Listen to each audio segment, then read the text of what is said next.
बिस्मिल्लाहिर्रहमानिर्रहीम। अस्सलाम वालेकुम माय यूट्यूब फैमिली। उम्मीद करती हूँ आप सब ठीक होंगे। अल्लाह ताला आप सबको ज़िंदगी के हर मैदान के साथ साथ यूट्यूब में भी कामयाबियाँ दे।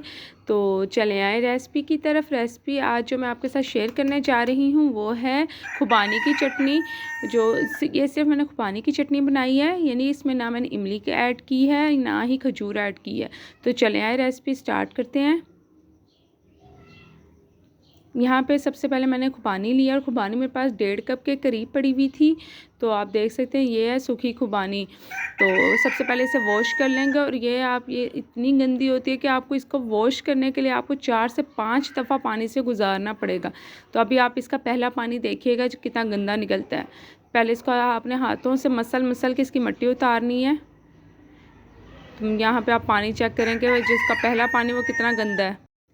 पीछे से आपको मुर्गे की आवाज़ें आ रही होंगी, तो इस टाइम मैं जो वॉइस ओवर कर रही हूँ छत के ऊपर कर रही हूँ, तो इसलिए मुर्गे की आवाज़ें बहुत ज़्यादा आ रही हैं।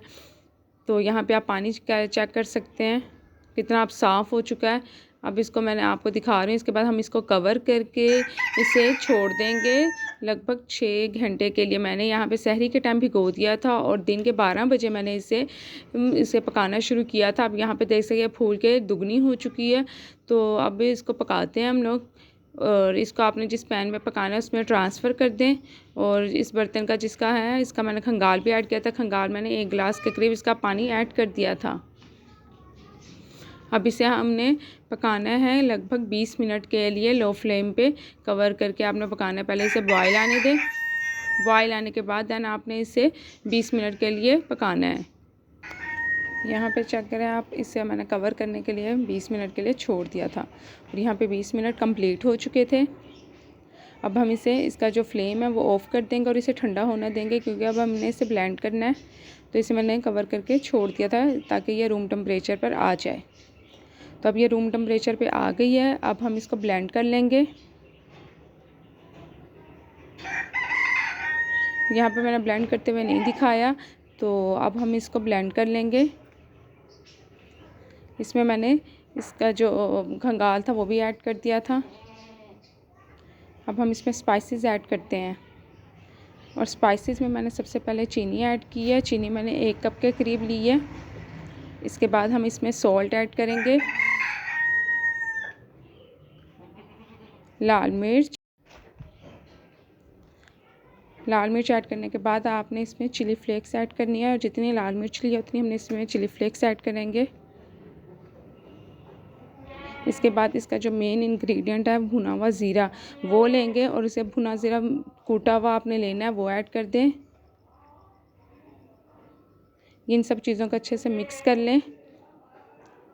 मिक्स करने के बाद आपने इसे अब कुक करना है। जब ये थिक की तरफ चला जाएगा हमें उतनी कंसिस्टेंसी आप देख लीजिएगा कि आपको कितनी कंसिस्टेंसी चाहिए। यहाँ पे इसे पकते हुए मैंने लो फ्लेम पे छोड़ दिया था 10 से 15 मिनट के लिए और यहाँ पे माशाल्लाह से अब हमारी ये चटनी थिक हो चुकी है। इतनी हमें कंसिस्टेंसी इसकी चाहिए थी। अब हम इसका फ्लेम जो है और लो कर देंगे और इसमें लास्ट जो इंग्रेडिएंट है वो जो इसे ख़राब होने से बचाएगा, तो वो अब इसमें हम ऐड करेंगे, वो है सिरका। ये मैं वाइट विनेगर ऐड कर रही हूँ आधा कप के करीब। और ये ऐड करने के बाद आपने इसे ज़्यादा कुक नहीं करना, जस्ट 2 से 3 मिनट्स के लिए हम इसे पकाएंगे। फिर अब हम इसका फ्लेम ऑफ़ कर देंगे। माशाल्लाह से चेक करें अब हमारी चटनी रेडी हो चुकी है और ये इतने मज़े की बनी थी। जब आप ट्राई करेंगे तो आप सबको ये रेसिपी ज़रूर पसंद आएगी। अगर आपको पसंद आती है तो अपना फ़ीडबैक लाजमी मेरे साथ शेयर कीजिएगा। मेरे चैनल इकरा के खाने सब्सक्राइब, लाइक, कमेंट और शेयर करना ना भूलिएगा।